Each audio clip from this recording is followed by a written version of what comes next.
I've said several things about him on Facebook, etc. Lamont is what you call one of the most prolific and creatively impacting songwriter has ever lived. Ooh. He is at the same level he's at the same level with any songwriter both sides of the Atlantic. His music that he and the Lamont Dozier brothers produce is timeless. They constantly keep on coming back. You know. Wow. You Can't Hurry Love, Baby Love, Where Did Your Love Go? And the list goes on. I Hear a Symphony. You can actually do those records in total orchestration. Affinity Extra, be extra. The views and opinions expressed in this podcast are personal and do not necessarily represent the views of Affinity Extra. Here on Affinity Extra celebrating gospel music Black origin. Yes, he's there. Let me just switch his mic on. Oh, there's me saying it if he's there. There you go. Mate, can you hear me? Can you go for it? Let's see if we can hear. Yeah, man. If you can give us a quick shout, Kevin. Okay, 1 second. Yes, I can hear you. Okay, we can hear you as well, mate. Yeah. So, guys, I've got Master Kevin in today. Kevin Tomlin, who is a black music historian, and I'm making sure everything's recording because we're going to be recording a conversation about late art, somebody who's late, not late, someone who's late, but someone who died, and we use the phrase late. Now, this is somebody in the music industry which you got noted the other day, which I don't know nothing about. An artist, not artist, but a producer or music writer or songwriter, he can sing as well. And it's Lamont Dozier. He died. He was born June 16th. Obviously, special people. 6. Okay, cool. 1941. Is it Kevin? You know what I mean? I'm using Wikipedia. He was born 41.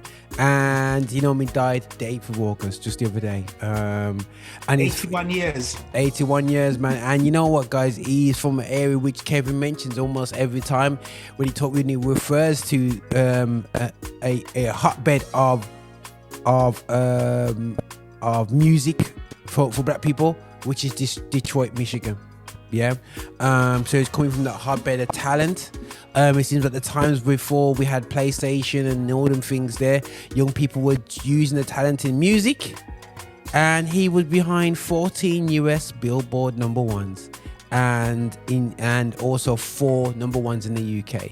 So that's not bad going to get 1 No.1. But it's just there, man. So I'm going, okay, who is this guy? I ain't got a clue. So who we got now? So Kevin, can you bring some context to this guy? Lamont Dozier, which is part of. These are some of the things that I've sent up on Facebook concerning the guy and the team he worked with. Lamont Dozier and Lamont Dozier and Lamont, the trio production team, songwriting and music production team that helped to define the sound of young America. The Supremes of Motown Records, the Premier, or one of the leading songwriters and production team of the 60s, at the same prolific level of Sir George Martin of the Beatles. Ooh. You heard me. The same level of presence. Matter of fact, they are the first black production team to have transatlantic hits at the same time. That means #1 in the UK pop charts and the US charts almost simultaneously. Bad boys, they're heavy dudes. Wow. And by the way, their record of 10 hits with the Supremes is still that record is still standing today for a female group. So what record is it? Baby Love, You Can't Hurry Love, Where Did Your Love Go? Baby Love. Everyone knows that track. I Hear a Symphony and so forth. Those records, 10 records that they produced for the Supremes, that record still stands today in the Guinness Books of Record. You heard me. In the Guinness Books of Record, it's not been able to surpass by any female vocal group, both in the if they come from the UK, the Spice Girls or TLC, none of them can match it. None.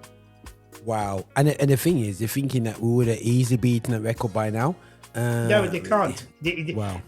Okay, for instance, listen to this. This is another one. Their first, what you call #1 album, the Supremes, Where Did Our Love Go? Listen to this. The songwriting team and music team, Lamont Dozier and Holland, and their first major success on the international scale with the Supremes. The vocal group, the vocal project, Where Did Your Love Go? Became the first studio album in American music history to have 3 consecutive #1s by a female group on the Billboard Hot 100 singles chart, on the Hot 100, and also the Cashbox single charts. In 1965, you know what I'm saying? All three tracks, Where Did Your Love Go, Baby Love, and Come and See Me, were actually co-written and produced by Lamont Dozier and Holland.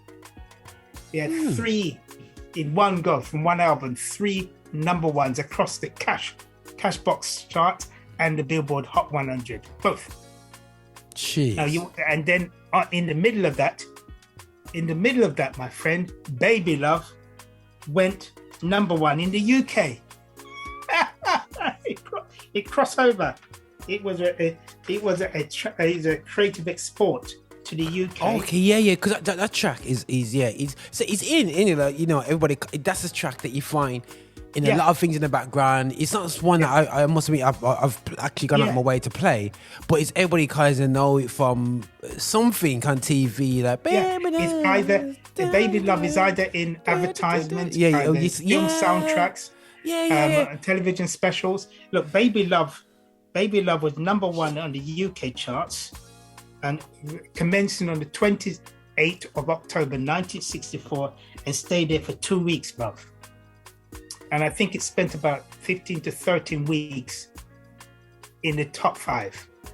Wow. It was monster. It was an absolute smash. Oh, and by the way, it was #1 on the Billboard Hot 100 single charts, weekend in the 31st of the 10th, 1964, 4 weeks. 1964, okay. Mm-hmm. So you can imagine, you know, and this is what I don't get, you know, bro. You know what I mean? Yes. One thing I don't like get the success of black music in this country from the 60s. And the struggle still to this day that we have recognition for black music.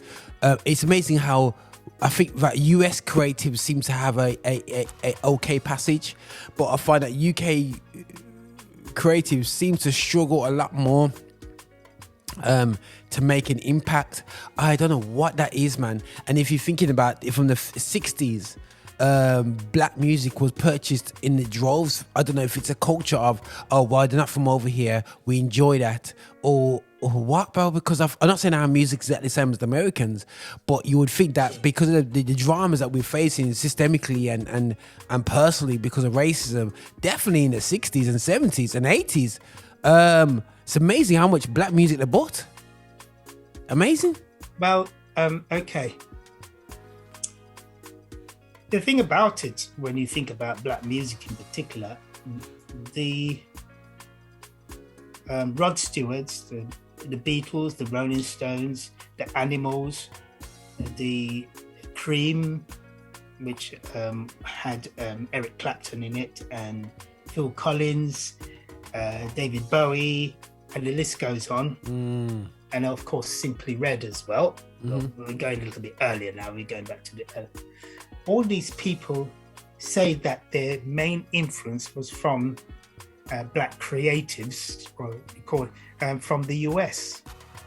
When you think about Phil Collins doing a pop #1 for I Can't Hurry Love, Hurry Love, which was originally recorded by the Supremes and was a #1 in the US. That's interesting. So in actual fact, in actual fact,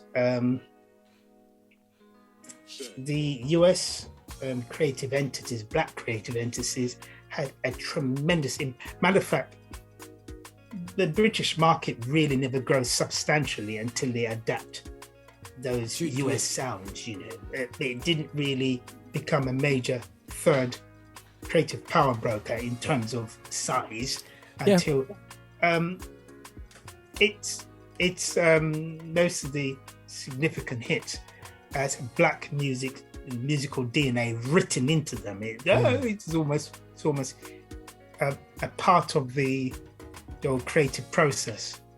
The phenomenon, there's two things with the phenomenon rather, is that one can actually live in departments, morally speaking and emotionally. And I'm afraid that a lot of the indigenous people and so on are quite good at that, you know. They're quite good at that. They can actually do selective boxes. They're Christian here, and then when they see you on the street, sometimes they ignore you, you know, the same brother and sister you actually worship with, suddenly they put up there and looking through you and all that nonsense. And when they do that, I tend to, when I get the chance, I just straighten them out. I say, stop your nonsense. We're all human beings. Stop that foolishness. We serve the same God. You know, all this stupidness about Christian charts and gospel charts. So the gospel chart is the black one and the Christian charts is the wipe that out and put it all in the same thing, because if you put them all in the same thing, it's quite possibly that the white brother might not be able to show up in the top 10, because a black music groove, when it gets the groove, it sells. It sells across the divide. And it's amazing, bro, how the secular scenes moved away from separating the certain styles, and we still have within Christianity, we have the gospel charts and the Christian music charts. And how do you explain that equation? It's called systemic racism, bro, because they know where to. They put us all into a little gate, a little fence, a little field, and says fight through that. We'll throw some food into you now and again, while they have the rest of the land free range. This is another interesting thing when we talk about music and data and so on. Since we raised that subject, the particular organization that actually measure or give monitor the intellectual property or the royalties collection with the churches, I'm fascinated to know what sort of money they make, because we don't have no data available for what they make actually, to actually determine how big the market is really, because a lot of churches have to be licensed to actually use, notice the word, use these Christian tracks. So in actually somebody is getting some money off this sort of thing here. And it'd be interesting to find out who. Is it the artist? Or is the artist not claiming? How much is the artist getting in terms of percentage? Oh, of the pie? Yes. So going back to the Lamont Dozier and Lamont Dozier. Actually, Lamont Dozier was also responsible for the hit that Frida Payne had, Band of Gold, which was 4 weeks in the UK, you know. You know that? Okay. It came out on their label. It came out on the Invictus label. And what's crazy, there's a... what I thought growing up, I thought if a man them work for Motown, they didn't work for nobody else. If a man them don't work for someone, so they don't work for nothing else, But let's go into this Lamont. Is it Lamont Dozier? Lamont Dozier. Lamont Dozier worked for quite a few people here, bro. Yes, he worked with Phil Collins. He worked with what's his name, Nick Ockley. Yes, I was gonna use a word for him, but I say it off camera.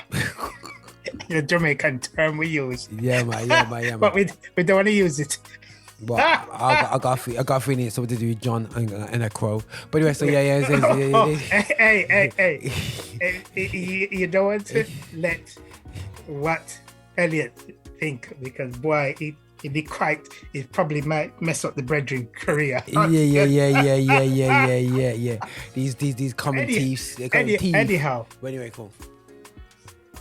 Now, when you think that he's gone across the board, he's done his creative liaisements with people in the UK and done quite largeable sales, like with the Phil Collins and the Simple Red original member of the Simply Red, which is the only one left, which is the white brother, interesting enough. But that's another discussion.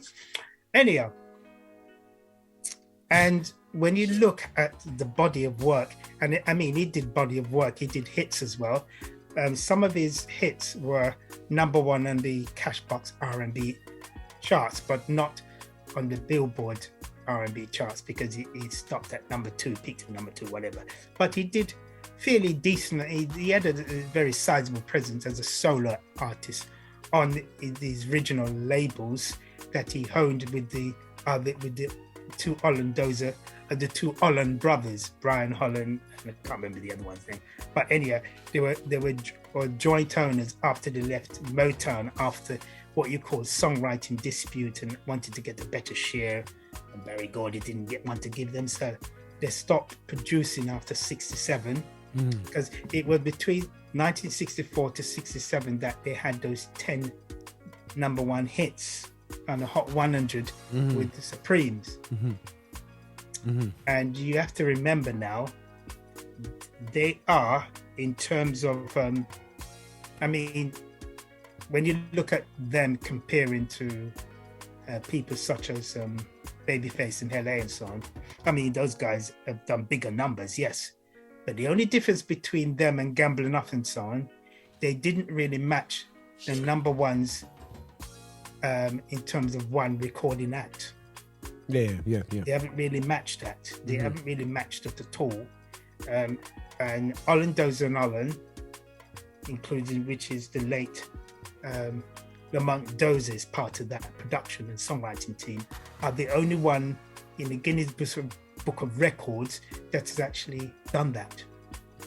And that is very interesting. That just show you how powerful and dynamic that they managed to do something in a short space of time with one female group before they disbanded and before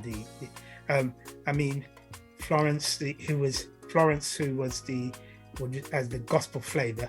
All these women were quite lovely. They came from the projects, right? And they hold their own midst of all the challenges. They had been through some rough time. They paid a price getting to be what you call the top selling female group during that period.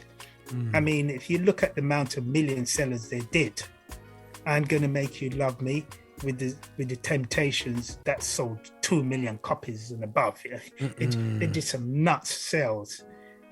Baby Love was gold, and the list goes on. So quick question, Lamont, what exactly did he do?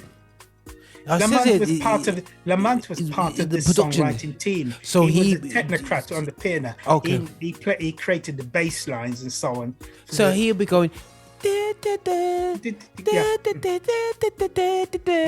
So he'll be making up the melodies and all the business. Yes, making up the melodies and and then the others doing the structure and the lyrics and so on. So he was part of this elaborate production team that did a lot of things, and they use they use a bunch of musicians called the Funk Brothers that comprises a bass player by the name of James Jameson, one of the best studio bass players of all time, because he had a way of playing the bass which he had a signature bass line. And if you want to hear it, listen to What's Going On and you can hear it. And other things. Okay. Yeah. So and then on top of that, what made the Motown sound extraordinary, they used the Detroit Symphony Orchestra string section. Okay, cool. So where was Motown based? In Detroit. In Detroit, okay, because I never somehow thinking Motown was like mid, like more south, but it's Detroit is based. Okay, cool. Yes, the industrial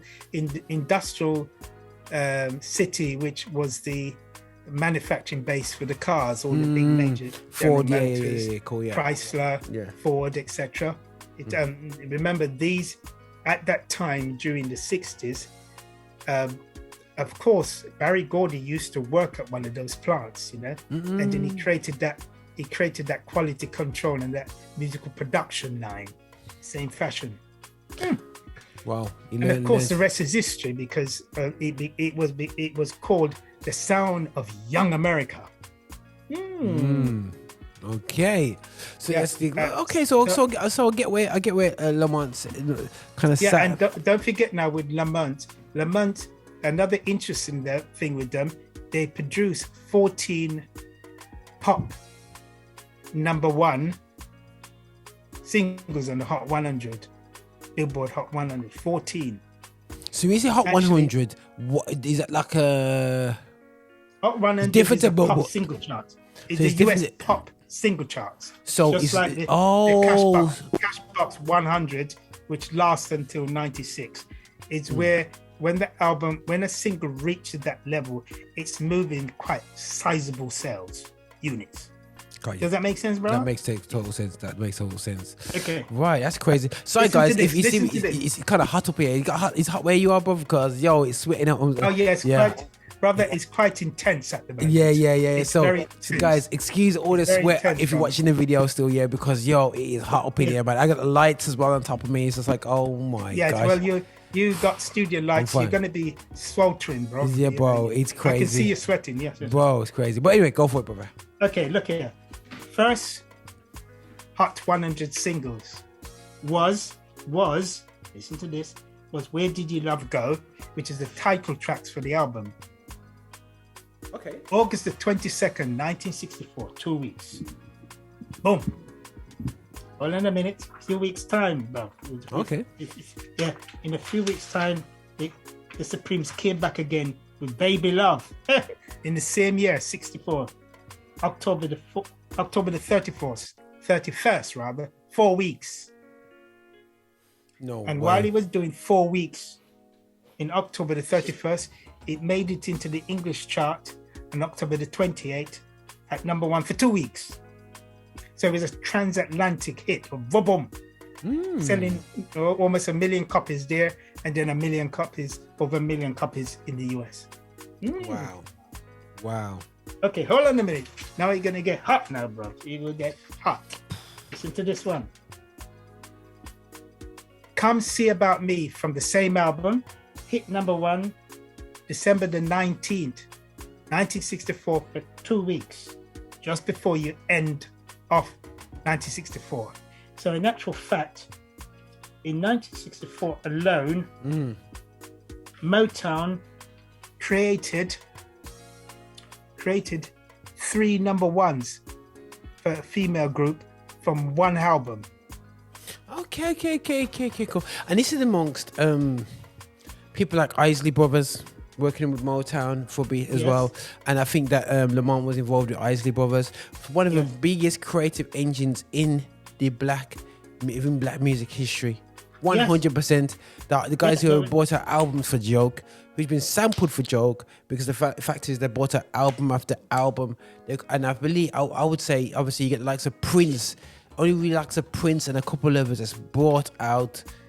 But by the way, as you're talking about bought out album, during that same year in 1964, My Guy, produced by Smokey Robinson, was 2 weeks on the 16th of May 1964 for Mary Wells. So in actual fact, Motown was beginning to dominate from 1964 onwards, brother. They were just going. They was Motown's. So would you say compared to Stax? Is it Stax Records? So you got Stax on 5 out of 10. where does Motown fit or Five at? You know what I mean? Compared You to mean them in terms of the rating and presence? in terms of the presence, impact, finance. Number one, bruv. It was at the point where, at one point, Motown would open the year and close it. At the top, it was we're talking about the Supremes. Don't forget about the Temptations. When you start talking about the Temptation, what they did with Smokey Robinson, and then what they did with Norman Whitfield. I mean, the numbers. Actually, the Temptation is the only group that sold the most singles that comes next to Beatles in terms of singles sold, million sellers. Temptations. Yes. No other group, no other vocal group has produced the amount of million seller singles and platinum, gold and platinum like the Temptations. Let's look at some information. Yes, according to so you have to understand that when Motown was exploding, there were several different songwriting teams and production that was emerging as well. Yeah, just trying to find out. Norman Whitfield and Barrett became the next major production team after Olin and Dozier departed. Okay. And that's when they came together with the Temptation, brother, and they start to explode with hits. You know, Cloud 9. Can I get next to you? I mean, it was just monster. The albums. I mean, at one time, the Supreme had more albums sometime in the top 20 of the Billboard 200 album charts, and also on the R&B. They would have 5 or 6 of their acts with top albums. Jeez, they were just. It was the Motown. Okay, I'll give you an example here with Motown. Listen to this. This is another thing that was interesting in Motown. In 1965, they had Back in My Arms Again with the Supremes, 1 week, 12th of June, 1965, and then the Four Tops, which is written by the same guys, Alan Dozier and Alan. Listen to this. I Can't Help Myself, Sugar Pie, Honey Bunch, from the same brothers, so that they would dethrone one of their acts and put the other at the top. Jeez. That just sort of power, numbers and impact what was happening in the 60s with Motown. No, and that's crazy. But guys, we will do new Motown in a different conversation still, because again, yes, it's a totally different conversation. It's just ridiculous what they do. But Kevin, on this note here, please just close off and just sum up the great Lamont for us still, and just summing up now. Summing up now. Okay, I've said several things about him on Facebook, etc. Lamont is what you call one of the most prolific and creatively impacting songwriter has ever lived. Ooh. He is at the same level he's at the same level with any songwriter both sides of the Atlantic. His music that he and the Olin Dozier brothers produce is timeless. They constantly keep on coming back. Wow. You Can't Hurry Love, Baby Love, Where Did Your Love Go? And the list goes on. I Hear a Symphony. You can actually do those records in total orchestration, like I heard Bob Marley the other day, where Bob Marley's music was orchestration interpreted by a black symphony section, string section, under the order or under the portfolio of the London Symphony Orchestra. Wow. So his music is timeless. It's been used. His music is being used. He had hits with his music. With Phil Collins, I Can't Hurry Love was a million seller, and from a multi-platinum album. So his music is timeless. Free the Pain, A Band of Gold, all these different brothers, sisters they worked with. And so as far as I'm concerned, Lamont Dozier is part of the top 5 most articulate and true masters of songwriting. He was a master lyricist. I mean, at a different level. Wow. He was a total technocrat. Who was transcendent in his impact. Listen, brother, there's only one Lamont Dozier. There's only one. And you're not going to get those kind of breed of men again. These are one-off brothers. They're one-off. Wow. No, 100%. Just like Bob Marley, they're one-off. There's no repeat.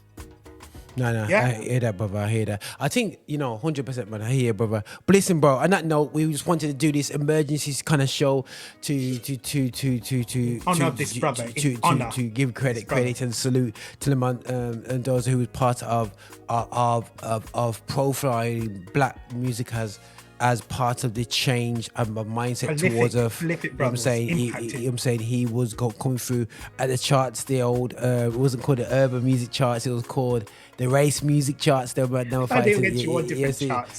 So he was transcending all charts all around the world to the top numbers out there. So with a salute to the man and Dozier for his contribution to music of black origin. You know what I'm saying? This is us on Affinity Extra. We're here to celebrate gospel music of black origin. I'm alongside Kevin Tomlin, who gives us more insights about historically what his brother did for us and how he represented us in a field where it was tough back then. It was definitely tough, man. So guys, I'm gonna play up a track called Slave. I don't know if that's appropriate, by Phil J. We're gonna kick that off. I don't know why did I pick that track for. I didn't even know we we're gonna talk about a song. So I'm gonna go into that one. Kevin, thanks for jumping into us, man. Listen, guys, thanks again, my brother, man. Yeah, bless you, man. Yeah, peace and love, brother. Bless you, man. Bless you. Bless you.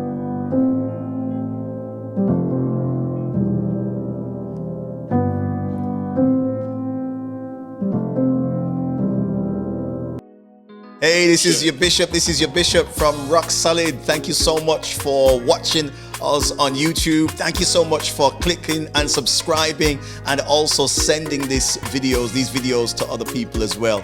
We are so hungry to get your support. So remember, check us out on our website, and also check us out on Insta and wherever you want to find us. On Spotify, you can play us all day as well. And just make sure that you are supporting this channel, that we are developing our agenda towards music of black origin, and that is gospel music with a message. So please walk with us on this journey. Bye now.